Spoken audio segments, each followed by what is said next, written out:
ఆ మహోజ్వల ఘట్టానికి 16 ఏళ్లు. ప్రత్యేక తెలంగాణ ఉద్యమంలో ఆ దృశ్యం అపూర్వం. ఆ పోరాటం భావితరాలకు ఓ సందేశం. నాడు నేడు తెలంగాణోడి తెగువకు ఓ సజీవ సాక్ష్యం. అందుకే ప్రత్యేక రాష్ట్ర సాధన చరిత్రలో మైలురాయిగా నిలిచిపోయింది. తెలంగాణ ఉద్యమ దశను దిశను మార్చేసింది. ఓ బక్క పలచని మనిషి దీక్ష దేశ రాజధాని ఢిల్లీని షేక్ చేసింది. కేంద్ర ప్రభుత్వం కదిలొచ్చేలా చేసింది. తెలంగాణ ఉద్యమ స్థాయిని తీవ్రతను నలుదిక్కులా చాటింది. అదే దీక్షా దివస్. తెలంగాణ వచ్చుడో కేసీఆర్ సచ్చుడో అనే నినాదంతో సాగిన కేసీఆర్ నిరాహార దీక్ష ప్రత్యేక రాష్ట్ర పోరాటాన్ని తీవ్రతరం చేసింది. తెలంగాణ ఉద్యమ జ్వాలను యావత్ ప్రపంచానికి పరిచయం చేసింది. ఆ ఉద్యమమే ప్రత్యేక తెలంగాణ రాష్ట్ర సాధనకు బాటలు వేసింది.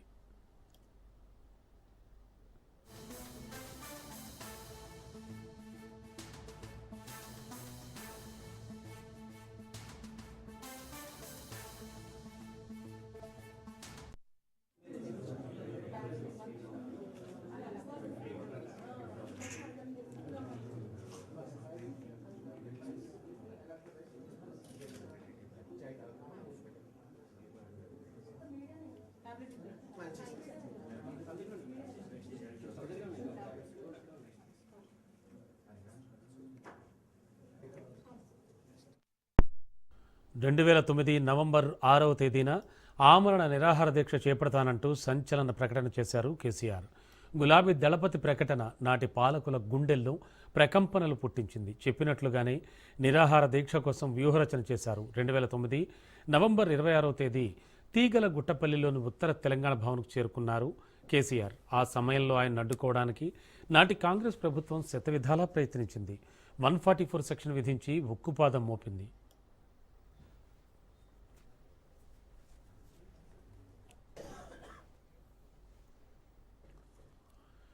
కేసీఆర్ సచ్చుడు తెలంగాణ తెచ్చుడు అనే నినాదం తెలంగాణ సమాజాన్ని ఏకం చేసింది. బీఆర్ఎస్ అధినేత కేసీఆర్ ఆమరణ నిరాహార దీక్షకు దశాబ్దన్నర కాలం పూర్తయింది. 2009 నవంబర్ 29న కేసీఆర్ దీక్షా దివస్ ప్రారంభించారు. ఆ రోజు నుంచి 11 రోజుల పాటు దీక్షను సాగించారు కేసీఆర్. తెలంగాణ పోరాట చరిత్రలో ఆ 11 రోజులు మరపురానివి, ఎన్నటికీ మరవలేనివి. కేసీఆర్ దీక్ష చేసినన్ని రోజులు తెలంగాణ రగిలిపోయింది. ఆయనకు మద్దతుగా సకల జనులు రోడ్డెక్కారు. ప్రత్యేక తెలంగాణ కోసం సమరభేరి మోగించారు.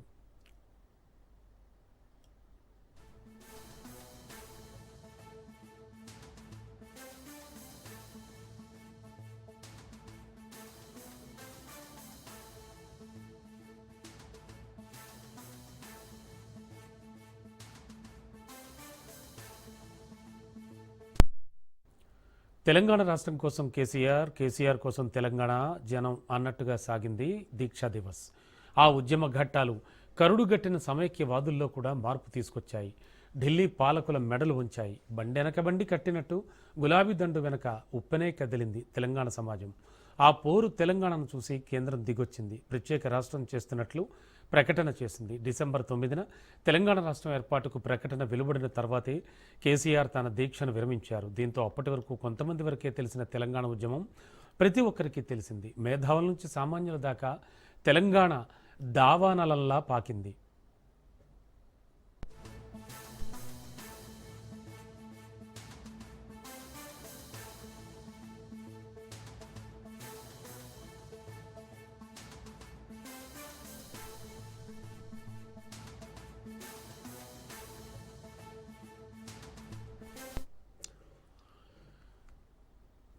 నాడు ఉమ్మడి ఆంధ్రప్రదేశ్లో తెలంగాణ కోసం అనేక ఉద్యమాలు జరిగాయి. తమకు జరుగుతోన్న అన్యాయానికి నిరసన తెలుపుతూ ఎన్నో పోరాటాలు చేశారు. కానీ వీటన్నింటికీ భిన్నం కేసీఆర్ దీక్షాస్త్రం. గులాబీ దళపతి దీక్ష తెలుగు రాష్ట్రాల రాజకీయాలనే మార్చేసింది. అప్పటి సమైక్య పాలకులు కుట్రలు కుతంత్రాలతో ఉద్యమాన్ని విచ్ఛిన్నం చేసేందుకు ప్రయత్నాలు చేశారు. అయినా గులాబీ దళపతి భయపడలేదు, బెదరలేదు. మొక్కవోని దీక్షతో తెలంగాణ ఉద్యమాన్ని ముందుకు నడిపించారు. ప్రత్యేక రాష్ట్ర సాధన ధ్యేయంగా అడుగులు వేశారు. ఆయనతో పాటు సకల జనుల్ని తెలంగాణ కోసం గొంతెత్తేలా చేశారు. నీళ్లు నిధులు నియామకాల ట్యాగ్లైన్తో తెలంగాణ ఉద్యమ దశ దిశను మార్చేశారు. పదునైన ప్రసంగాలతో మలిదశ తెలంగాణ ఉద్యమానికి తెరలేపారు కేసీఆర్.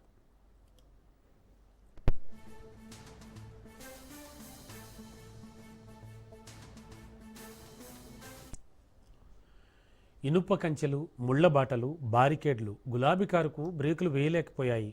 పోలీసులు మోహరించినా కేంద్ర బలగాలు వచ్చినా నిరాహార దీక్షను సాగించడానికే కేసీఆర్ ముందుకు సాగారు.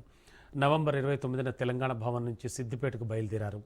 కరీంనగర్ మానేరు బ్రిడ్జి వద్ద పోలీసు బలగాలు ఆయన వాహనాన్ని చుట్టుముట్టాయి. అయినా పట్టు వదలని విక్రమార్కుళ్లా రోడ్డు మీదే ధర్నా చేశారు కేసీఆర్. దీంతో పోలీసులు ఆయన్ను ఖమ్మం జైలుకు తరలించారు. మళ్లీ ఆ జైల్లోనే ఆమరణ నిరాహార దీక్షను కొనసాగించారు కేసీఆర్. గులాబీ బాస్ అరెస్ట్తో యావత్ తెలంగాణ అట్టుడికిపోయింది. కేసీఆర్ అరెస్టు వార్తతో యువకుడు శ్రీకాంతాచారి ఆత్మాహుతి చేసుకుని తెలంగాణ కోసం ప్రాణత్యాగం చేశాడు. ఉస్మానియా, కాకతీయ యూనివర్సిటీలు అగ్నిగుండాలై భగ్గుమన్నాయి. బంద్లు, నిరసనలు, ధర్నాలతో 10 జిల్లాల తెలంగాణ హోరెత్తింది.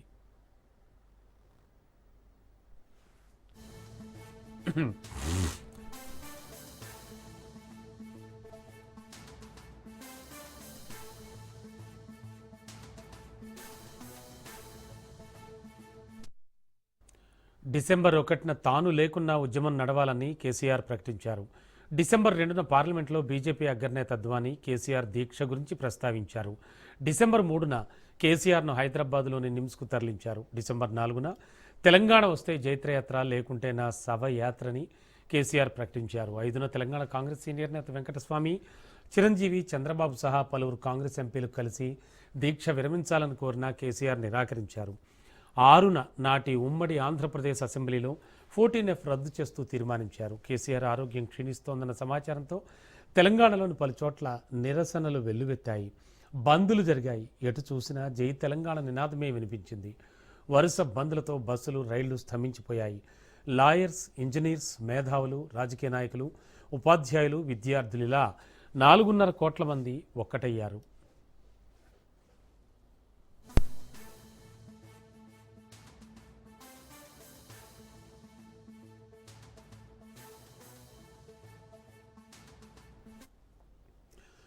మరోవైపు చూస్తే రోజులు గడుస్తున్న కొద్దీ కేసీఆర్ ఆరోగ్యం క్షీణించడం మొదలైంది. దీంతో కేంద్ర ప్రభుత్వం దిగొచ్చింది.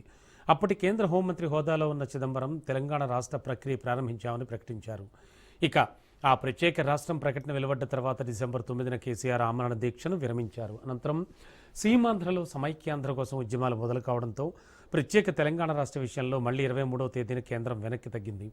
కేంద్రం మాట తప్పినా కేసీఆర్ చేపట్టిన ఆమరణ దీక్ష పూర్తిగా తెలంగాణ పల్లెలన్నీ కూడా ఏకమయ్యాయి. ఉద్యోగులు, కార్మికులు, ప్రజలు సమరభేరి ముగించారు. ఆ పోరాట ఫలితమే నవ తెలంగాణ.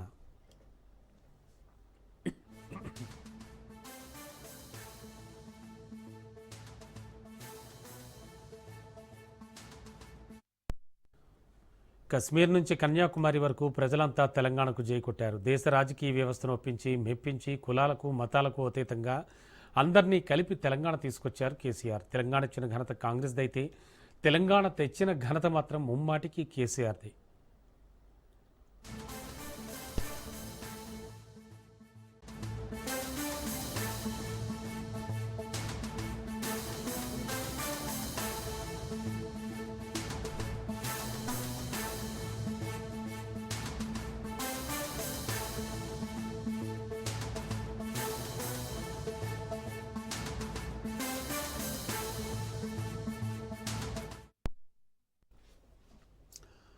బ్రేకింగ్లో చూస్తూ ఉన్నాం. 3వ రోజు కూడా కస్టడీ విచారణ కొనసాగుతోంది ఐబొమ్మ రవిది. ప్రస్తుతానికి కోర్టులో ప్రవేశపెట్టనున్నారు పోలీసులు. ఈ కస్టడీ విచారణ అనంతరం ఇక ఈరోజు 3వ రోజు కస్టడీ విచారణకు ఐబొమ్మ రవి సిద్ధంగా ఉన్నారు. ఇవాల్టితో ఐబొమ్మ రవి కస్టడీ విచారణ ముగుస్తుంది.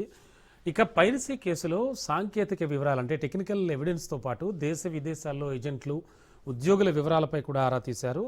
ఇక విచారణలో భాగంగా 6 ఏళ్లుగా పోలీసులు పట్టుకోకపోవడంతోనే నెట్వర్క్ను విస్తరించానని చెబుతూ ఉన్నాడు. అలాగే పోలీసుల ఎదుట ప్రస్తుతానికి ఐబొమ్మ రవి పశ్చాత్తాపడుతున్నట్టుగా కూడా మనకు సమాచారం అందుతూ వస్తోంది.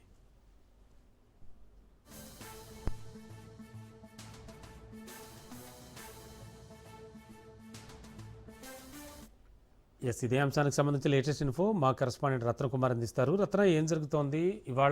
ఇవాల్టి కస్టడీ విచారణ అనేది ముగుస్తుందా? What next? రెండోసారి 3 రోజుల పాటు కస్టడీ విచారణకు తీసుకున్నారు ఐబొమ్మ రవిని. 3 రోజుల పాటు కస్టడీ విచారణకు తీసుకున్న తర్వాత 2 రోజులు విచారించి వాళ్ళ 3వ రోజు మరొకసారి కస్టడీ విచారణ చేయబోతున్నారు. ఇవాళతో కస్టడీ విచారణ అనేది ముగియబోతోంది. ఇప్పటి వరకు మొదటిసారి కస్టడీ విచారణలో కొన్ని కీలక విషయాలను తెలుసుకోవడం జరిగింది. ఇప్పుడు రెండోసారి కస్టడీకి తీసుకున్నప్పుడు కూడా మరికొన్ని కీలక విషయాలను యొక్క ఐబొమ్మ నిర్వహణకు సంబంధించి ఐబొమ్మ రవి దగ్గర నుంచి రాబట్టేటువంటి ప్రయత్నం చేశారు. అయితే మొదట్లో ఈ యొక్క అంశాలకు సంబంధించి అంటే ఐబొమ్మ నెట్వర్క్ అనే దాన్ని ఎలా విస్తరించాడు, అసలు దీని వెనకాల ఎవరెవరు ఉన్నారు, తనకు ఎందుకు ఈ ఆలోచన వచ్చింది అనే విషయాల మీద పోలీసులు ప్రశ్నించినప్పుడు ఏమాత్రం సరైనటువంటి సమాధానాలు చెప్పని రవి ఎలాగైనా ఈ కేసు నుంచి బయటపడతాను అనే ధీమాతోనే పోలీసులు ఎదుట నోరు విప్పలేదు. కానీ ఈ 3 రోజుల పాటు కస్టడీ విచారణలో కొన్ని కీలక విషయాలు పోలీసులు ఎదుట అంగీకరించినట్లు తెలుస్తోంది. తాను కేవలం పోలీసులకు పట్టుబడను ఇక అన్న ఉద్దేశంతోనే నెట్వర్క్ ను ఇంతలా విస్తరించాను. పైగా ఎప్పుడైతే డొమైన్లను ఇన్ఫోటెక్ పేరుతో డొమైన్ ను కొనుగోలు చేసిన తర్వాత దాన్ని విస్తరించేందుకు విదేశాల నుంచి ఆపరేషన్స్ అనేవి చేయడం జరిగింది. ముఖ్యంగా కరేబియన్ దీవుల్లో అక్కడ పౌరసత్వం తీసుకోవడం జరిగింది. మరోవైపు ఫ్రాన్స్ కు సంబంధించి కావచ్చు, అలాగే ఆమ్స్టర్డామ్ కు సంబంధించి వివిధ దేశాల్లో కూర్చొని అక్కడ ఐపీ అడ్రస్ చేంజ్ చేస్తూ తను యొక్క నెట్వర్క్ ను విస్తరించిన విషయాన్ని పోలీసులు ఎదురు ఒప్పుకున్నారు. ఇక తను చేసినటువంటి తప్పుకు సంబంధించి కూడా ప్రస్తుతం పోలీసులు ఎదుట పశ్చాత్తాపడ్డాడు అనేటువంటి విషయం కూడా తెలుస్తుంది. పైరసీ గుట్టు బయటపడిన విదేశీ పౌరసత్వం ఉండటంతో తప్పించుకోవచ్చు అన్న ధీమాతో తాను ఉన్న విషయాన్ని పోలీసుల కస్టడీ విచారణలో తాను అంగీకరించాడు. ఇక జైలు నుంచి బయటకు వచ్చాక పైరసీ వైపు వెళ్లను అని పోలీసులను ప్రాధేయపడినట్లు తెలుస్తోంది. తను చేసినటువంటి తప్పుకు చింతిస్తున్నాను, ఇంకా ఎటువంటి పనులు చేయను అనే విషయాన్ని కూడా పోలీసులుగా తను ఒప్పుకున్నాడు అనే విషయం మనకు సమాచారం అందుతున్నప్పటికీ కూడా ఇందులో ఎంతవరకు వాస్తవం ఉందనేది కూడా తెలియాల్సి ఉంది. ఇక ఏది ఏమైనా 2 సార్లు జరిగినటువంటి కస్టడీ విచారణలో పోలీసులు అనుకున్న మేర సమాచారం అనేది ఐబొమ్మ రవి నుంచి కూడా రాబట్టలేకపోయారు. ఎందుకంటే వాళ్ళు కంటెంట్ షేరింగ్ అనేది చాలా కీలకంగా మారింది. ఒకవైపున ఐబొమ్మ క్లోజ్ అయినప్పటికీ కూడా మూవీ రూల్స్ తో వాళ్ళకున్నటువంటి సత్సంబంధాలు అనేవి వెలుగులోకి వచ్చాయి. ఎందుకంటే ఐబొమ్మ క్లోజ్ అయిన వెంటనే మూవీ రూల్స్ లో ఈ మధ్య కాలంలో రిలీజ్ అయినటువంటి సినిమాలు వరుసగా అన్ని సినిమాలు అక్కడ ప్రత్యక్షమయ్యే వరకు వీళ్ళకు ఒకరికొకరికి ఉన్నటువంటి సంబంధాల విషయం అనేది బయటకు వచ్చింది. అయితే ఈ డొంకను కదిలించడంలో పోలీసులు కాస్త విఫలమయ్యారు కస్టడీ విచారణలో కూడా అనేది ప్రస్తుతం మనకు అందుతున్నటువంటి వార్త. ఏది ఏమైనప్పటికీ కొంతమేర సమాచారాన్ని రాబట్టడం జరిగింది. ప్రాథమికంగా 20 కోట్ల రూపాయల ఆదాయం మాత్రమే తనకు ఉందనే విషయం పోలీసులు భావించినప్పటికీ కూడా తన ఆస్తులు చిట్టా చూసి ఒక్కసారిగా ఆశ్చర్యపోయారు. ఎందుకంటే ఇటు కుకట్పల్లిలోని రెయిన్బో విస్టాలో ఒక ఫ్లాట్ ను ఐడెంటిఫై చేశారు. అలాగే వైజాగ్ లో కొన్ని ఆస్తులను కూడా ఐడెంటిఫై చేసి అంటే కొన్ని కోట్ల మేర ఆస్తులు అనేవి కూడగట్టాడు ఈ ఐబొమ్మ నిర్వహణతో అనే విషయాన్ని పోలీసుల యొక్క విచారణలో కస్టడీ విచారణలో తెలుసుకున్నారు. అలాగే ఐబొమ్మ నెట్వర్క్ కు సంబంధించినటువంటి కొన్ని కీలక మూలాలను సంపాదించి ఆ మూలాల ద్వారానే ఐబొమ్మ నెట్వర్క్ మొత్తాన్ని కూడా పూర్తిగా మరలా ఫ్యూచర్ లో రాకుండా చేసేందుకు కూడా పోలీసులు కొంత సమాచారాన్ని అయితే అతని దగ్గర నుంచి రాబట్టినట్లు తెలుస్తోంది. ఇక ఇవాళతో కస్టడీ ముగియబోతుంది కాబట్టి సాయంత్రం వరకు మరికొంత సమాచారం తెలుసుకొని ఆ తర్వాత పోలీసులు తనని కోర్టులో హాజరుపరిచిన తర్వాత సెంచల్గూడ జైలుకు తరలించబోతున్నారు. Okay, thank you.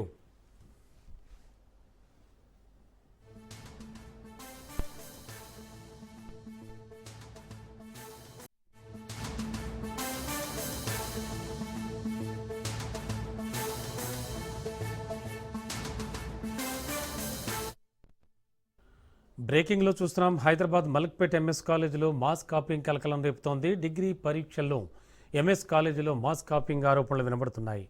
పరీక్షా కేంద్రంలో పుస్తకాలు, సెల్ ఫోన్లు చూసి విద్యార్థులు పరీక్ష రాస్తున్నట్లు ఆరోపణలు వినవస్తున్నాయి.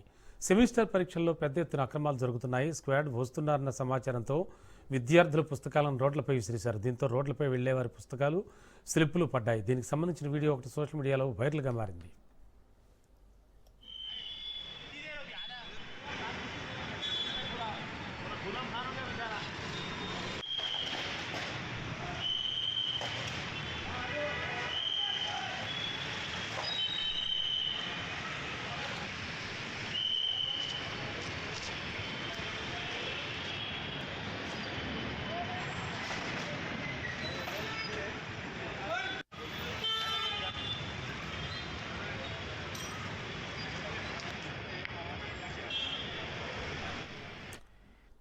ఇదే అంశానికి సంబంధించి మరింత అదనపు సమాచారం మా కరెస్పాండెంట్ పవన్ అందిస్తారు. పవన్, మనం ఆ విజువల్స్ చూస్తుంటే నిజంగా ఆశ్చర్యం కలిగిస్తున్నాయని చెప్పాలి. బుక్స్ అన్ని రోడ్లపై విసిరేస్తున్నారు అంటే మాస్ కాపింగ్ పక్కాగా జరుగుతున్నట్టే కదా? ఖచ్చితంగా మాస్ కాపింగ్ జరుగుతుంది. ఇదంతా కూడా మలక్పేట్ ఎంఎస్ కాలేజీల యొక్క మాస్ కాపింగ్ కూడా జరుగుతుంది. అయితే దీనికి సంబంధించి చూస్తే మాత్రము ఉస్మానియా యూనివర్సిటీ డిగ్రీ పరీక్షల్లో మలక్పేట ఎంఎస్ కాలేజీకి సంబంధించి ఒక మాస్ కాపింగ్ పూర్తిగా వెలుగులోకి వచ్చింది. ముఖ్యంగా చూస్తే పరీక్షా కేంద్రాల నుంచి కూడా పుస్తకాలు, సెల్ ఫోన్లన్నీ కూడా బయటికి ఇసిరేయడం పూర్తిగా కలకలం కూడా లేపుతున్న పరిస్థితి కూడా కనిపిస్తుంది. అయితే ఈ యొక్క విషయం మాత్రం శుక్రవారం రోజు దీనికి సంబంధించి కూడా చోటు చేసుకుంది. అయితే ఇదంతా కూడా మన కాలేజ్ నుంచి స్క్వాడ్ బయట వస్తున్నారని చెప్పి కూడా పరీక్షలకు సంబంధించి ఒక్కసారిగా పుస్తకాలన్నీ కూడా పైనుంచి కిందికి విసిరేయడం కాలేజీ నుంచి కూడా స్థానికులంతా కూడా ఒక్కసారి ఆశ్చర్యానికి గురయ్యారు. దీనికి సంబంధించి ఒక వీడియోను కూడా స్థానికులు సెల్ ఫోన్లు చిత్రీకరించారు. ముఖ్యంగా చూస్తే స్క్వాడ్ వస్తున్న సమాచారంతోనే విద్యార్థులంతా కూడా పుస్తకాలు రోడ్ల పైన కుప్పలుగా విసిరేసిన పరిస్థితి కూడా చూస్తున్నాము. అంతేకాకుండా మొత్తం ఈ ఘటన పైన మొబైల్ ఫోన్ లో కూడా రికార్డ్ చేయడం పూర్తిగా కలకలం వేసింది. మరోవైపు చూస్తే ఒక పరీక్ష కేంద్రంలో సెల్ ఫోన్లు ముందు పెట్టుకొని మరీ విద్యార్థులు కూడా రాశారు. దీనికి సంబంధించి ఎంక్వైరీ కూడా కొనసాగుతుంది. కేసు కూడా నమోదు చేసే అవకాశం కూడా కనిపిస్తుంది. ఎందుకంటే ఎంఎస్ కాలేజ్ సంబంధించి మాస్ కాపింగ్ ఇంత యథేచ్ఛగా కొనసాగుతున్నా ఎవరు కూడా ఎందుకు పట్టించుకోవటం లేదు అనేది మాత్రం ప్రధానంగా దీనికి సంబంధించి కూడా మనకు దీనిపైన ఖచ్చితమైన సమాచారం తెలియాల్సి ఉందని చెప్పి కూడా విద్యార్థులు కూడా చెప్తున్న పరిస్థితి కనిపిస్తుంది. అయితే ఈ డిగ్రీకి సంబంధించిన 2వ సంవత్సరం సంబంధించిన 3వ సెమిస్టర్, మరోవైపు థర్డ్ ఇయర్ సంబంధించిన 5వ సెమిస్టర్ పరీక్షల్లో పెద్ద ఎత్తున మాస్ కాపింగ్ కూడా జరిగింది. దీనిపైన చర్యలు తీసుకునేందుకు కూడా ఇటు అధికారులు కూడా ముందుకు వచ్చిన పరిస్థితి కనిపిస్తుంది. ఎందుకంటే ఒక్కసారిగా కాలేజ్ నుంచి పుస్తకాలు రోడ్ల పైన ఇచ్చిరేస్తారంటే ఇంత పెద్ద యథేచ్ఛగా దీనికి సంబంధించి మాస్ కాపింగ్ నిర్వహిస్తున్నారని మాత్రము పుస్తకాలు బయటికి విసిరిన దాని పట్ల మనకు అర్థమవుతుంది. Thank you.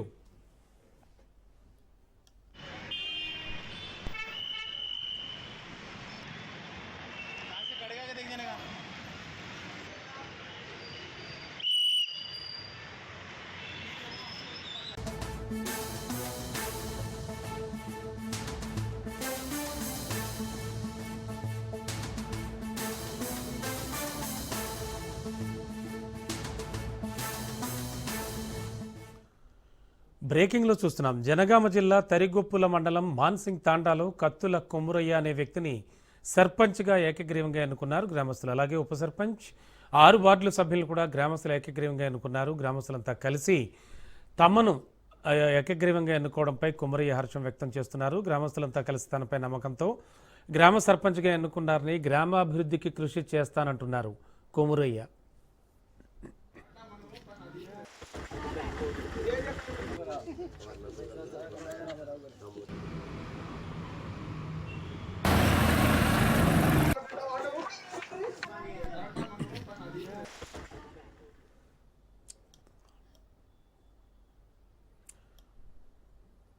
బ్రేకింగ్లో చూస్తున్నాం. జనగామ జిల్లా తరిగొప్పుల మండలం మాన్సింగ్ తాండాలో కత్తుల కొమురయ్య అనే వ్యక్తిని సర్పంచ్గా ఏకగ్రీవంగా ఎన్నుకున్నారు గ్రామస్తులంతా. అలాగే ఉప సర్పంచ్, 6 వార్డుల సభ్యులను కూడా గ్రామస్తులు ఏకగ్రీవంగా ఎన్నుకున్నారు. గ్రామస్తులంతా కలిసి తనను ఏకగ్రీవంగా ఎన్నుకోవడంపై కొమురయ్య హర్షం వ్యక్తం చేశారు. గ్రామస్తులంతా కలిసి తనపై నమ్మకంతో గ్రామ సర్పంచ్గా ఎన్నుకున్నారని, గ్రామాభివృద్ధి కృషి చేస్తానంటున్నారు కొమురయ్య.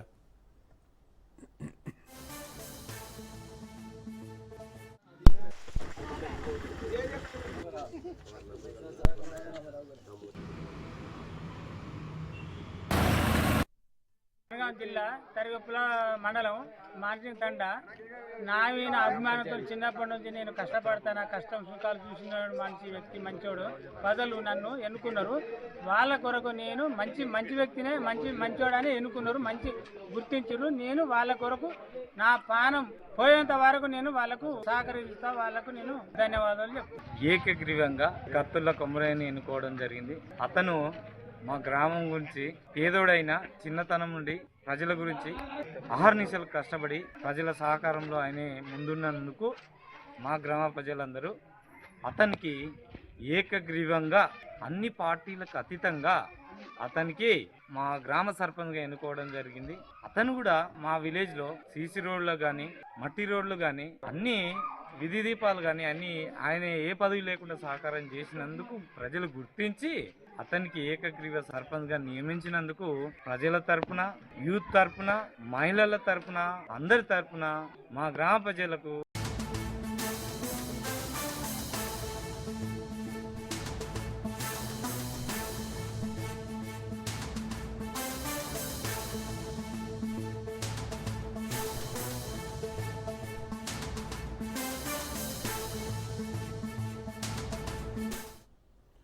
బిగ్ బ్రేకింగ్ చూస్తున్నాం. కర్ణాటకలో సీఎం మార్పుపై తీవ్ర చర్చ జరుగుతున్న ప్రస్తుత తరుణంలో అనూహ్య పరిణామం ఒకటి చోటు చేసుకుంది.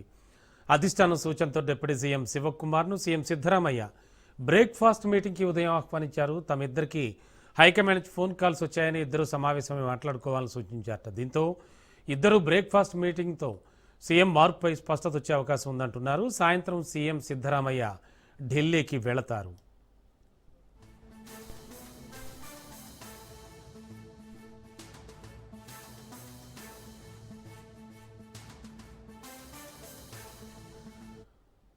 బిగ్ బ్రేకింగ్ చూస్తున్నాం. కర్ణాటకలో సీఎం మార్పుపై తీవ్ర చర్చ జరుగుతున్న వేళ అనూహ్య పరిణామం చోటు చేసుకుంది.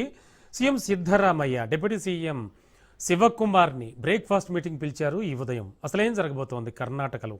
మరింత అదనపు సమాచారం అందించడానికి మా కరెస్పాండెంట్ రాజు సిద్ధంగా ఉన్నారు. రాజు, ఏమిటి అనూహ్య పరిణామం? అంటే అధిష్టానం ఇద్దరిని మాట్లాడుకోమంది కాబట్టి ఈ బ్రేక్ఫాస్ట్ మీటింగ్ జరగబోతోందా, జరిగిందా అనేది తెలుస్తోందంటారా? ఏమైనా అవుట్కమ్ వచ్చే ఛాన్స్ ఉందా?